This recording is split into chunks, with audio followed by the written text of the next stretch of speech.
This evening, first, shockwaves within the Ghana Teachers Union. Its president and vice president suspended over a controversial agreement with the government. Are internal divisions threatening the union's future? Plus, murder motive revealed. The suspect in the brutal stabbing of Tishau Ridley Joseph turns himself in, claiming years of abuse led to his actions. Also, a brighter future for persons with disabilities. President Ali announces sweeping measures including cash grants and new initiatives in education and transportation. And caught on camera, a viral video of a police officer assaulting a man during a traffic stop sparks public outrage and an internal investigation. Finally, international intrigue. Venezuela detained an Argentinian military officer on accusations of espionage. How this arrest escalates tension between the two nations. Stay tuned for these stories and more coming up on Headline News Update.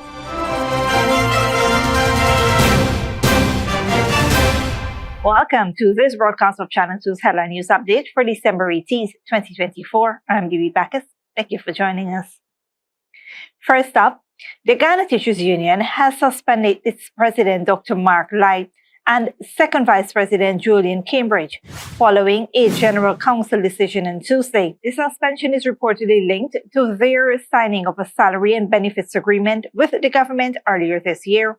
GTU's General Secretary, Coretta MacDonald, declined to comment but promised a formal statement later. However, Dr. Light expressed surprise at the suspension, stating that the same General Council had approved the signing of the accord on August 21, 2024.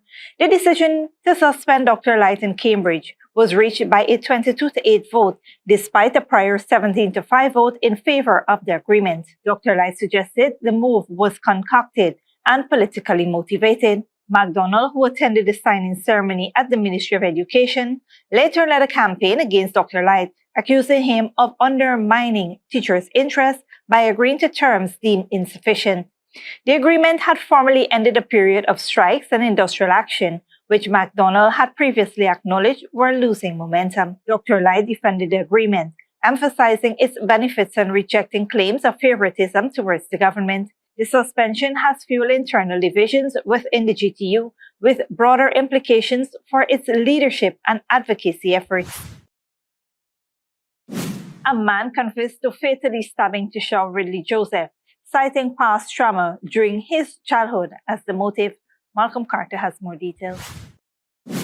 The man accused of fatally stabbing Tishau Ridley Joseph on Monday has surrendered to the police, citing years of alleged abuse as his motive for the crime. Crime Chief Wendell Blanham confirmed that the suspect, a 26-year-old security guard from work in Rust, Georgetown, is in police custody and has confessed, providing investigators with details of the incident. According to the suspect, he and Joseph were acquaintances from primary school, where he alleged Joseph sexually assaulted him on multiple occasions. After years without contact, the two reconnected on December 15, 2024 during a speedboat ride across the Demerara River. That evening, they spent time together before going to Joseph's room at Signature Inn Hotel at Luluni Street, Georgetown. The suspect told police that he confronted Joseph and demanded an apology for the alleged past abuse, but Joseph refused. In response, the suspect claimed he used the knife he had with him to stab Joseph multiple times. Joseph, the 37-year-old Toshau of Tazuri Village, Region 7, was discovered with 19 stab wounds. The suspect admitted to taking Joseph's phone and discarding it, along with the knife used in the attack. Hotel surveillance revealed Joseph checking into the hotel at 6:23 p.m. on Sunday and later returning with the suspect around 50 hours on Monday. The suspect was seen leaving the hotel at 2:19 hours. Bloodstains were found leading to Joseph's room, where the hotel's receptionist discovered the body. The investigation into the brutal killing continues. Reporting for Headline News Update, Malcolm Carter. Thanks, Malcolm. President Dr. Mohamed Irfaan Ali has announced transformative measures to support persons living with disabilities in Guyana. During a Christmas celebration at State House, the president revealed that each registered person with a disability would receive an additional $35,000 grant, in addition to the already promised $100,000 crash grant to every citizen aged 18 and older. Each person on the register, that is close to 26,000 persons, will get a grant of $35,000 additionally from the state. President Ali also outlined plans to purchase 6 additional buses in early 2025 for improved transportation services for persons with disabilities. Additionally, the upcoming launch of the Ghana Digital School will feature special needs education programs. Minister of Human Services and Social Security Dr. Vinay Prasad highlighted other advancements, including the Support and Aids program, which provides equipment such as wheelchairs and hearing aids. Over 400 individuals have been trained in skills like garment construction this year. For the first time, applications for permanent disability benefits can now be completed online, and the shut-in registry ensures benefits are delivered directly to homes. Caregivers are also receiving training through the WIN program in special needs education and early childhood development. Stick around when we return. Police officer under arrest for allegedly assaulting civilian in viral video. And Ghana sees a significant drop in recidivism rates for 2024.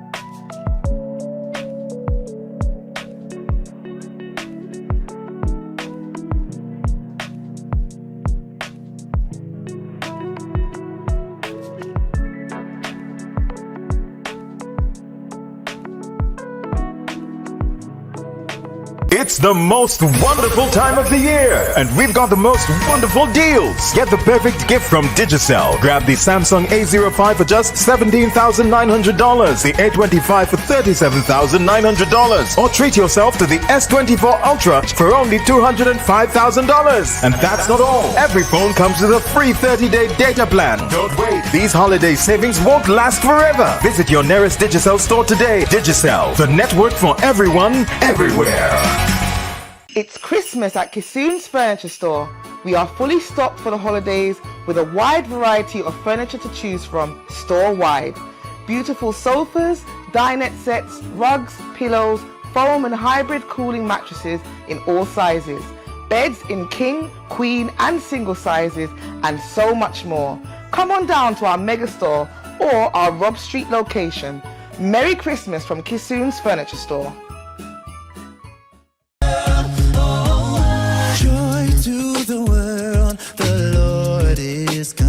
Fabulous 4 Promotions brings to you their 19th annual Snowy Christmas Tree Light Up and Line on December 21st, 2024 at 2497 Ozama Street, North Rhinevolt from 16 hours. Admission free. Music by Fabulous 4 Sounds. Make it a must. See and be there.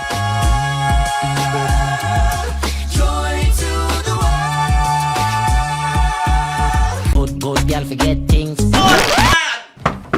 What's the problem, Granny? I want money for borrow for those surgery. I was dancing and I fall and fracture my hip. If you need some quick money, you should check Lender's Jewelry and Pawn Shop. Lender's Jewelry and Pawn Shop, Lot 238 South Road Border, Georgetown. Get jewelry made to order in just 72 hours. We also accept vehicles. Lender's, best rates, longest payback period. Boys, I get through. Plus, I could dance again.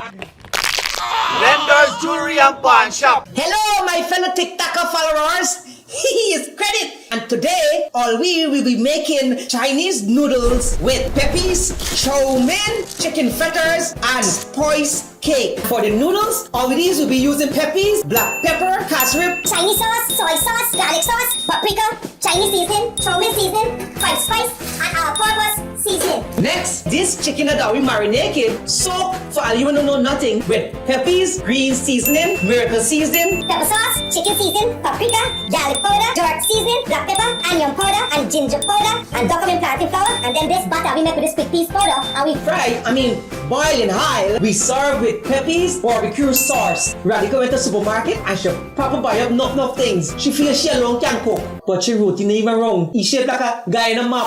Peppies has a wide range of ingredients available at supermarkets nationwide. Peppies, we put the pep back into your kitchen. Sneakily with a gift of sight from Modern Optical Services. Let our professional team examine and prescribe what's best for your eyes. How small fashionable faces. See us for a full line of optical services, including brand name and prescription eyewear.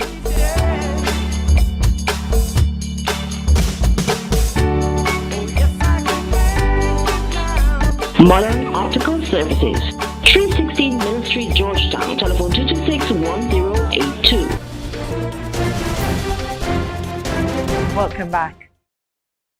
The Ghana Police Force has launched an investigation following a viral video of an officer assaulting a civilian during a traffic stop. More from Malcolm Carter. A Guyana Police Force officer is under close arrest following allegations of assaulting a civilian during a traffic enforcement exercise on the east coast of Demerara. The incident, captured in a viral video posted on Facebook, shows a police officer kicking a man in the head as he lay on the public road in apparent pain. The video shows a police vehicle with its sirens wailing, two stopped vehicles obstructing traffic, and several officers at the scene. In the footage, the victim lies on the public road, seemingly in pain, when a police officer approaches and kicks him in the head. The man winches in pain and attempts to rise but is immediately subdued. Frustrated drivers honked their horns, while other officers instructed them to remain patient. One officer was seen holding a gun, escalating tensions at the scene. The video sparked widespread public outrage, prompting an immediate investigation by the Office of Professional Responsibility. According to a police statement issued today, the officer in question was placed under close arrest as inquiries into the incident continue. The Guyana Police Force has assured the public of a thorough investigation into the matter. Reporting for Headline News Update, Malcolm Carter. Thanks, Malcolm. In other news, the Ghana Prison Service has reported a significant decline in recidivism rates for 2024, marking a major milestone in the country's efforts to rehabilitate offenders and reduce repeated offenses. Director of Prisons Nicholas Elliott credited the reduction to comprehensive rehabilitation initiatives, including technical and vocational skills training, behavioral modification programs, and social services. These programs aim to equip inmates with the tools to reintegrate into society successfully. Head of the service's strategic department, Raydon Corbin, highlighted the effectiveness of these efforts, noting that they are fulfilling their purpose of preparing inmates for life beyond incarceration.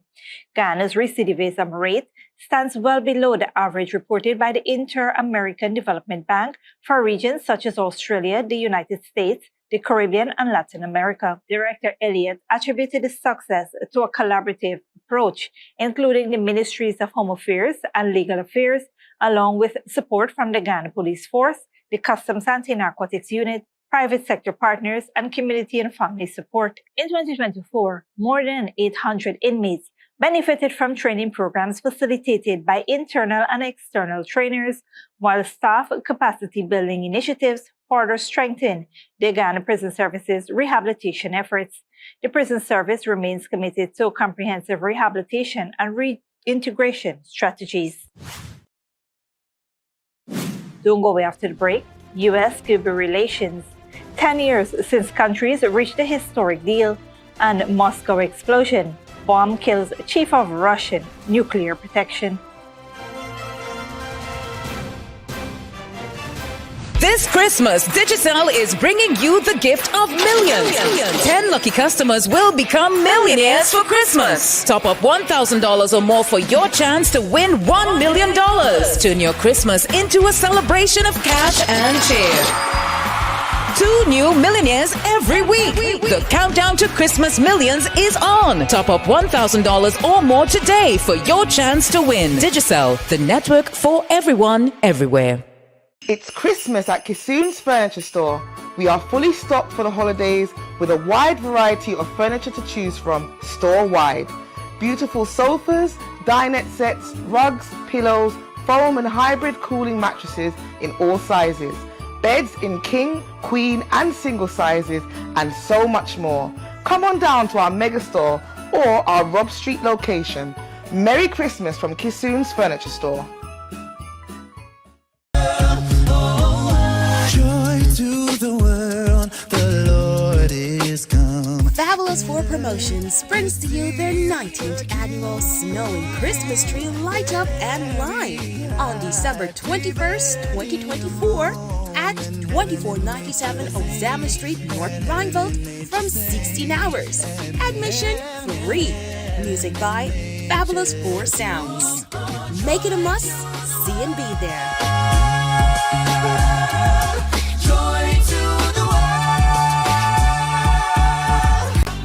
Sneak away with a gift of sight from Modern Optical Services. Let our professional team examine and prescribe what's best for your eyes. Common smiles make fashionable faces. See us for a full line of optical services, including brand name and prescription eyewear.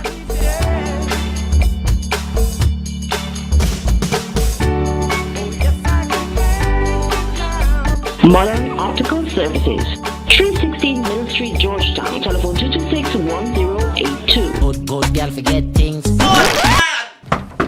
What's the problem, Granny? I want money for borrow for doing surgery. I was dancing and I fall and fracture my hip. If you need some quick money, you should check Lender's Jewelry and Pawn Shop. Lender's Jewelry and Pawn Shop, lot 238 South Road Border, Georgetown. Get jewelry made to order in just 72 hours. We also accept vehicles. Lender's, best rates, longest payback period. Boys, I get through. Plus, I could dance again.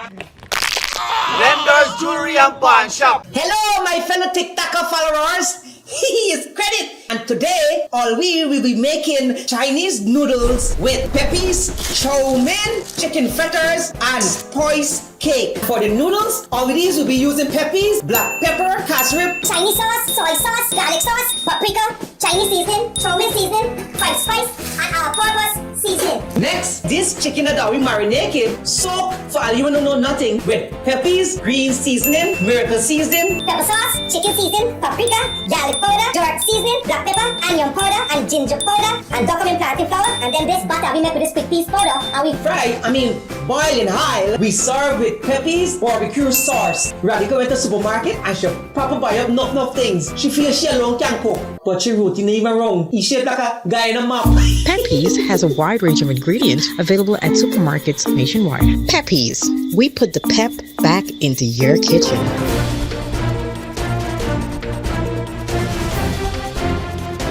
Welcome back. Now we take a look at what's happening in the region and around the world. Good evening. I'm Malcolm Carter, and welcome to tonight's regional and international news. In South America, Venezuela has arrested a military police officer from Argentina, accusing him of espionage. It comes as Argentina shelters Venezuelan opposition members at its embassy in Caracas. Al Jazeera's Teresa Bo reports. They have been living in the Argentine embassy for 9 months. 6 members of the Venezuelan opposition close to former presidential candidate María Corina Machado, who have taken refuge at the embassy in Caracas. The embassy is represented by Brazil, since Argentina and Venezuela broke off diplomatic relations earlier this year.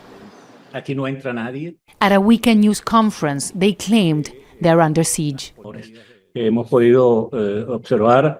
We have been able to observe security agents with their faces covered, wearing camouflage fatigues and carrying assault rifles. They also say their electricity is cut off and have no running water. The international community has been requesting a safe passage, but for now it has not been granted. In July this year, Venezuela and Argentina cut all diplomatic ties following the presidential elections, with Nicolás Maduro claiming victory without providing data to support his claim. Javier Milei was among the first ones to accuse Nicolás Maduro of committing fraud. Maduro responded by calling him a fascist. Now, an Argentine military officer, Nahuel Gallo, was detained crossing the border to Venezuela. This was the last photo of him before being imprisoned. He was allegedly traveling to visit his Venezuelan wife and their child, who had returned to Venezuela for personal reasons. Venezuela claims Gallo was on a mission. What was he doing in Venezuela? What was his job? They don't say that. We will say it at some point. They say his wife was here. If you want to get a girlfriend, come to Venezuela. It hurts them because he was coming to do a mission. The Argentinian government says Gallo is being used by the government to punish nations who do not recognize Nicolás Maduro's presidency. And if Javier Milei's government has put the Venezuela's case as a critical test for Argentina's foreign policy against communism, against socialism. So I don't think Argentina is going to step down with its pressure. Gallo is the latest foreigner to be detained in Venezuela since the elections in July. Human rights groups say there are at least 20 from countries like Spain, Ecuador, and the United States. They have been accused of conspiracy and espionage. All have no idea when or if they'll be freed. Teresa Bo, Al Jazeera, Buenos Aires. Meanwhile, a decade ago, the US and Cuba made a bold decision to end the Cold War that had lasted more than half a century. But less than a year later, Trump's administration reversed the policy. Al Jazeera's Lucia Newman reports.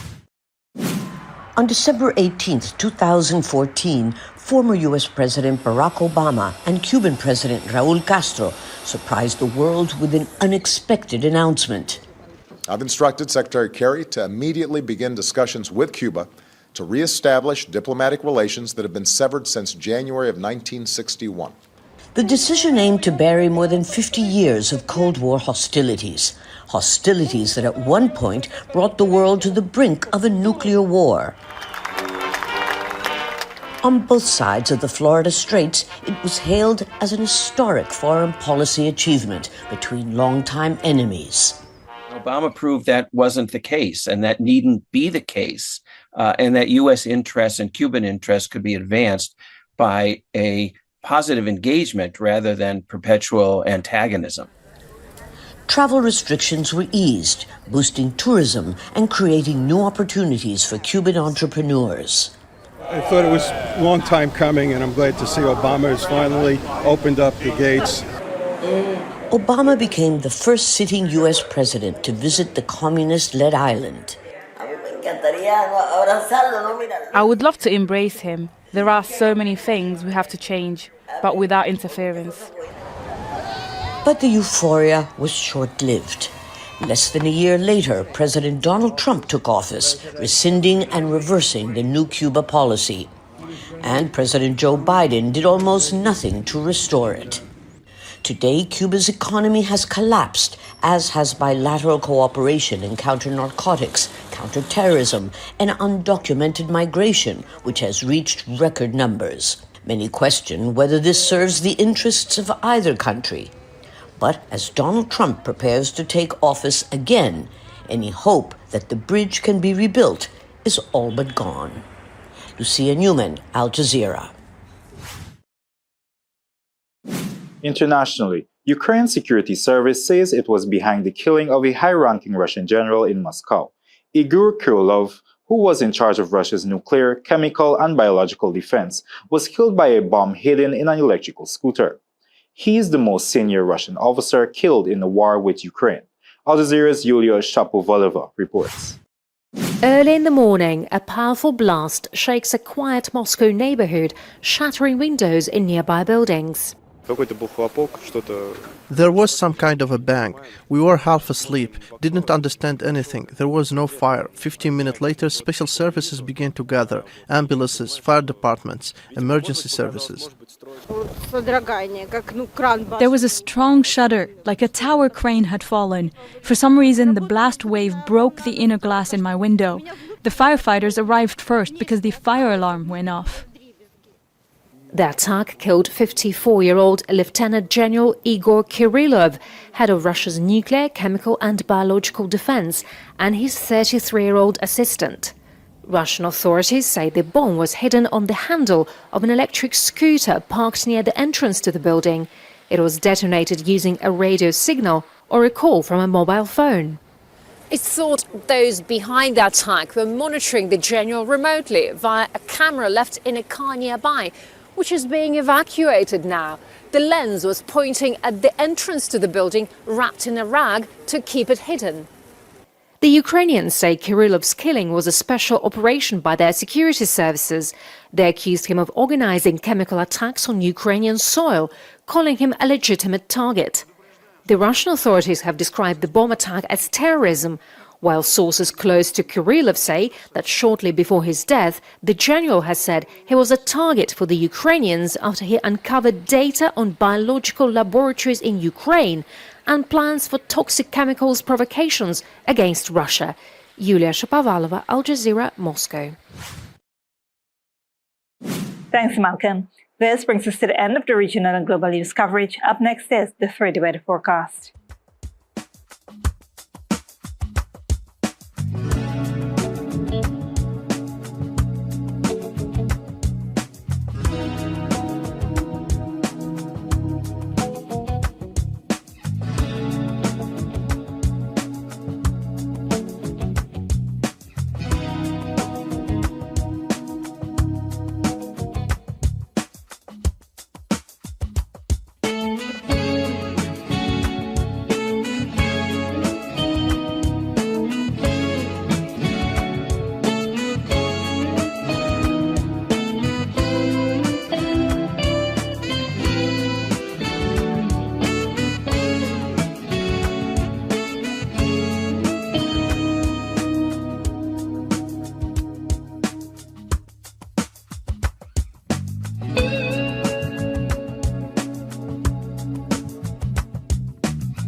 And that's TV2 Headline News for this Wednesday evening. As we take our leave, we invite you to follow us on Facebook and YouTube. You can tune in tomorrow at 6:30 a.m. for a rebroadcast and at 7 p.m. for more news. Until then, please take care of yourself and each other.